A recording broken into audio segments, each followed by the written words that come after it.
बात हो जाए सेहत और फिटनेस के हवाले से तो इंसानी जिस्म का ढांचा मुख्तलिफ इकसाम की छोटी और बड़ी हड्डियों से मिलकर बना हुआ होता है और एक सेहतमंद और भरपूर ज़िंदगी गुजारने के लिए हड्डियों का मजबूत होना बहुत ही ज़्यादा ज़रूरी है। लेकिन हम देखते हैं कि बढ़ती उम्र के साथ साथ इंसानी जिस्म की हड्डियाँ कमज़ोर होती जाती हैं, पर ताहम हड्डियों के लिए सबसे ज़्यादा नुकसानदेह हड्डियों के खोखलापन या फिर ऑस्टियोपोरोसिस की जो बीमारी है जो होती है, जो हड्डियों को किसी भी तकलीफ का आसान शिकार बना देती है और इस बीमारी में इंसानी जिस्म की हड्डियां कमज़ोर होकर मुड़ने लगती हैं और इनके टूटने का भी खतरा बढ़ जाता है। हड्डियों की कमज़ोरी और बुरबरेपन का जो मसला है वो मर्दों के मुकाबले में औरतों में 35% ज़्यादा होता है और एक रिपोर्ट के मुताबिक अगर मैं आपको बताऊं तो हर 3 औरतों में से 1 और 5 मर्दों में से 1 मर्द जो है वो हड्डियों के किसी न किसी मर्ज में मुब्तला है ही है। और आज पाकिस्तान समेत दुनिया भर में ऑस्टियोपोरोसिस बीमारी से मुतल्लिक आगाही का दिन जो है वो मनाया जा रहा है। ऑस्टियोपोरोसिस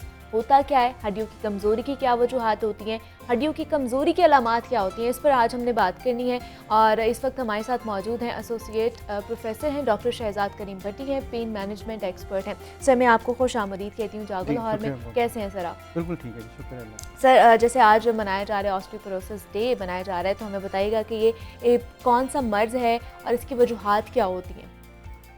बहुत शुक्रिया मुझे बुलाने का और बहुत कुछ तो आपने खुद बता दिया माशाल्लाह। अच्छा, हर चौथी औरत और हर समझें कि हर खातून जो 4th फीमेल है या 1/4 समझ लें उनको ऑस्टियोपोरोसिस का मर्ज है। अब बेसिकली होता क्या है, होता ये कि जो हड्डियों में से कैल्शियम निकलना शुरू हो जाती है। इसकी मिसाल इस तरह से लें कि जैसे घर के अंदर एक खूबसूरत सी कुर्सी पड़ी हुई है, उसकी अगर एक जो लकड़ी की टांग है उसके अंदर दीमक लग जाती है। ठीक है। आहिस्ता आहिस्ता आहिस्ता आहिस्ता वो दीमक उसको खाती रहती है और एक दिन कोई बंदा उसके ऊपर बैठेगा, वो कुर्सी धड़ाम से नीचे जा गिरेगी। Same is osteoporosis. कैल्शियम निकलनी शुरू हो जाती है बोन में से और बोन आहिस्ता आहिस्ता आहिस्ता वीक होना शुरू हो जाती है। अच्छा। और इसीलिए हमारे जो ऑस्टियोपोरोसिस के पेशेंट्स हैं उनमें फ्रैक्चर का चांस बहुत ज़्यादा है और बाज़ औक़ात हम फ्रैक्चर से ही पहचानते हैं कि ये ऑस्टियोपोरोटिक है। तो जैसे आपने बताया कि हड्डियों में से जो है कैल्शियम निकलना शुरू हो जाती है, इसकी क्या वजूहात होती हैं? क्या ये मतलब क्यों होता है ये? असल में ये कुछ चीज़ें ऐसी हैं जो हेरिडिटी हैं, जो हम चेंज नहीं कर सकते। अच्छा। जो वजूहात की मैं बात कर रहा हूँ, मसलन फीमेल में हड्डियों की वैसी चूँकि हड्डियाँ उनकी छोटी होती हैं, उनका लाइफस्टाइल इस तरह का कि उन्होंने बाहर नहीं जाना होता, उनकी एक्सरसाइज प्रॉपर नहीं होती, हड्डियाँ मजबूत नहीं होती। नंबर 2 रेस है, ख़ासतौर पे हम जो एशियंस हैं और जो गोरे हैं उनमें ज़रा ज़्यादा चांसेस हैं इनके, और जो उसकी येलो रेस है या अफ्रीकन हैं उनमें ये चांस कम है। फिर तीसरी चीज़ जो सबसे ज़्यादा ज़रूरी है हमारी डाइट है। हमारी डाइट में कोई दूध शामिल नहीं है, कोई एक्सरसाइज उसके साथ एडिड नहीं है। इसके अलावा हम जो कुछ खाते हैं, जो फास्ट फूड है, वो बहुत बड़ा रोल करता है इसमें। और फिर एज है, once you are 50 years plus 40 years plus specially females, अच्छा, जब उनमें हार्मोन्स की कमी हो जाती है तो इसमें ऑस्टियोपोरोसिस के चांसेस बढ़ जाते हैं। मतलब अगर उम्र एज लिमिट की बात की जाए तो 50 साल से जब ऊपर हो जाता है तब ये ज़्यादा बीमारी आपको हो सकती है, या इससे पहले भी चांसेस हैं? जी, हमारे पास तो लोग जो आते हैं वो 40 साल की उम्र के बाद आना शुरू हो जाते हैं। इसी के साथ हम पहचानते कैसे हैं?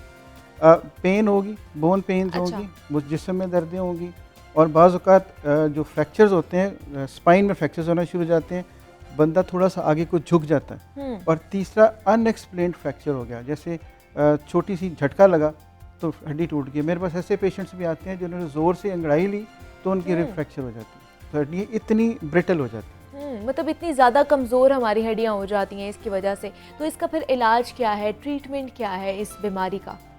देखिए, परमानेंट सोल्यूशन तो ऐसा सच कि आप फलानी गोली खाएं तो ये ठीक हो जाए, ऐसा तो मुमकिन नहीं है। ठीक है। ये हमें हड्डियों का बेसिकली बैंक बनाना पड़ता है।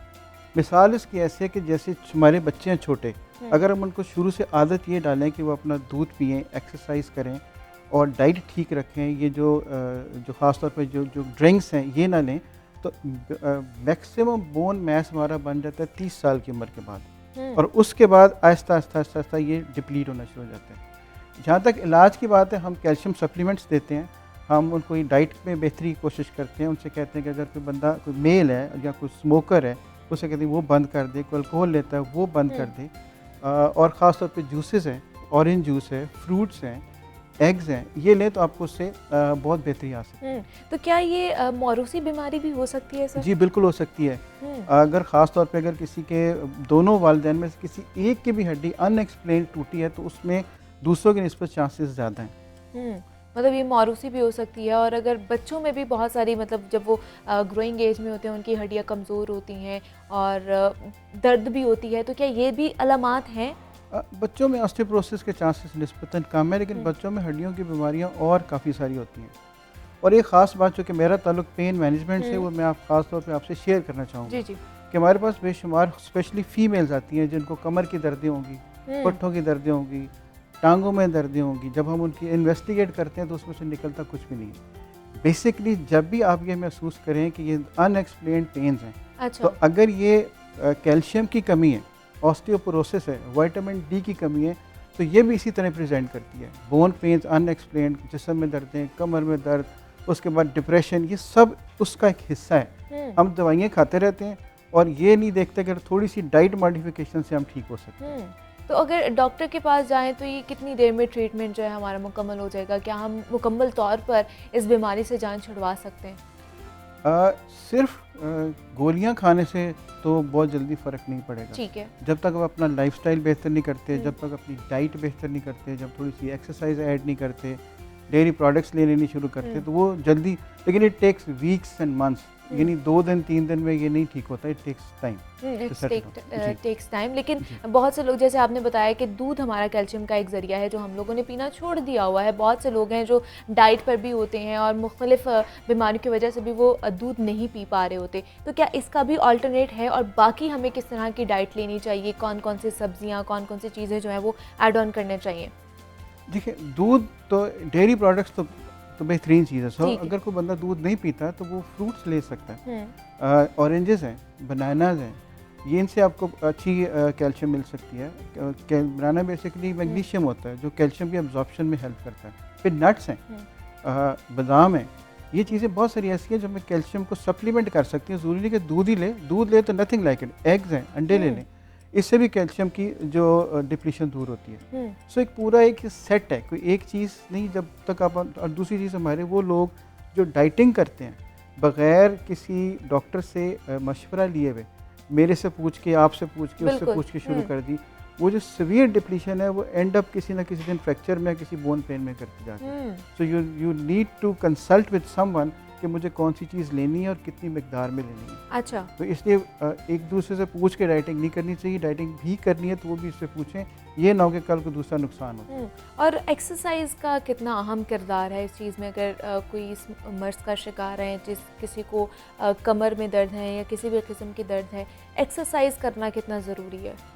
एक्सरसाइज तो हर चीज़ के लिए ज़रूरी है। ठीक। और जो ऑस्टियोपोरोसिस के लिए सबसे बेहतरीन एक्सरसाइज है वो वॉक है। ठीक है। और एक बात याद रखिएगा अपने तमाम नाजरीन के लिए कि जिस बंदे को शक भी है कि उसका ऑस्टियोपोरोसिस है, उसको कोई वज़न वाली एक्सरसाइज जैसे जंपिंग वाली एक्सरसाइज, इसको एक्सरसाइज नहीं करनी चाहिए। अगर ऑलरेडी हड्डियाँ वीक हैं और एक जंप लगा दिया, ज़ोर से वज़न उठा लिया, तो उससे भी हड्डी क्रैक हो सकती है। सो बेहतरीन एक्सरसाइज जो है वो वॉक है। मतलब फ्रैक्चर फ़ौरन से आ सकता है? फ़ौरन से आ सकता है। अनएक्सप्लेन्ड, यही इसी से तो हम पहचानते हैं कि अनएक्सप्लेन्ड फ्रैक्चर है। एक छोटी सी कुर्सी से गिरा और हड्डी टूट गई, इसकी वजह ऐसे तो नहीं होना चाहिए। इसका मतलब कि बोन पहले से वीक थी, ज़रा सा भी झटका बर्दाश्त नहीं कर सकती। और ख़ास तौर के ऊपर जो हमारे पेशेंट्स आते हैं जिनको स्पाइन में फ्रैक्चर्स होते हैं, वो अनएक्सप्लेन्ड फ्रैक्चर्स हैं। ज़रा सा आपने 2 सीढ़ियाँ इकट्ठी फलांग दी तो ज़मीन पे जब ऐसी पाँव लगे पीछे फ्रैक्चर हो गया। और जैसे डॉक्टर साहब आपने अनएक्सप्लेन्ड पेन की बात की है, तो किस तरह की पेन होती है? मतलब कितनी उसमें शिद्दत होती है कि हमें पता चले कि ये वो वाली पेन है? क्योंकि अमूमन हमें कमर में दर्द रहती है या टांगों में दर्द रहती है, तो वो एक जो अनएक्सप्लेन्ड पेन की आप बात करें, वो किस तरह की पेन है? पेन इसी तरह ही हुई कि अनएक्सप्लेन्ड हुई कि अगर आपने दर्दें हो रही हैं और दवाइयाँ खाई ठीक हो गई, डॉक्टर के पास गए, उसने इन्वेस्टिगेट किया, MRI तक करा लिया, पता लगा कुछ भी नहीं है। अच्छा। सो सबसे बेसिक जो कॉज है हमारे ख़ास तौर पे फीमेल्स के अंदर, जिसमें वो पट्टों की दर्दों के साथ आती हैं, वो बेसिक कॉज यही है कि जब आप विटामिन डी की कमी या कैल्शियम की कमी। अब ये सोचें कि बड़े बड़े ऑपरेशंस बड़ी बड़ी दवाइयाँ, बड़े बड़े डॉक्टर की फ़ी बचाई जा सकती है अगर आप सिर्फ अपनी डाइट बेहतर कर लें। तो ये दर्दें तो 70% तो वैसे ही ठीक हो जाएंगी। दर्दें जो वैसे ही ठीक हो जाएंगी अगर आप अपना लाइफस्टाइल, अपनी जो है मोडिफिकेशन कर लें, अपने लाइफस्टाइल में अपनी डाइट अच्छी तरीके से कर लें। अब जैसे आगे सर्दियाँ आने वाली हैं, तो सर्दियों में इन लोगों को कितना एहतियात करनी चाहिए जो ऑस्टियोपोरोसिस के जो मरीज़ हैं? सर्दियों में इतनी बड़ी नेमत है, सर्दियों में 2 अल्लाह की बहुत बड़ी नेमत है। एक तो धूप में निकलें, धूप में बैठें, वॉक करें, चलें फिरें। नंबर 2 ऑरेंजेस हैं, ऑरेंज जूस पिएं, कीनू खाएं। ये जितनी फ्रूट लेंगे वो एक नेचुरल सप्लीमेंट है दवाइयों के अलावा, कि वो जो आपको ऑस्टियोपोरोसिस से बचा भी सकता है और जल्दी आराम भी दे सकता है। ठीक है, लेकिन सप्लीमेंट्स या कोई भी दवाई जो है वो डॉक्टर की रिकमेंडेशन के बगैर नहीं खानी, क्योंकि एक्सेस किसी भी चीज़ की बैड है। अगर आप ज़्यादा ले लेंगे तो उसका भी नुकसान है। तो इसको रिकमेंड कराएं कि पर बॉडी वेट मुझे कितनी सप्लीमेंट्स लेने चाहिए, दिन में कितने लेने चाहिए, हफ्ते बाद कितने लेने चाहिए, उसके मुताबिक एडजस्टमेंट हो जाती है।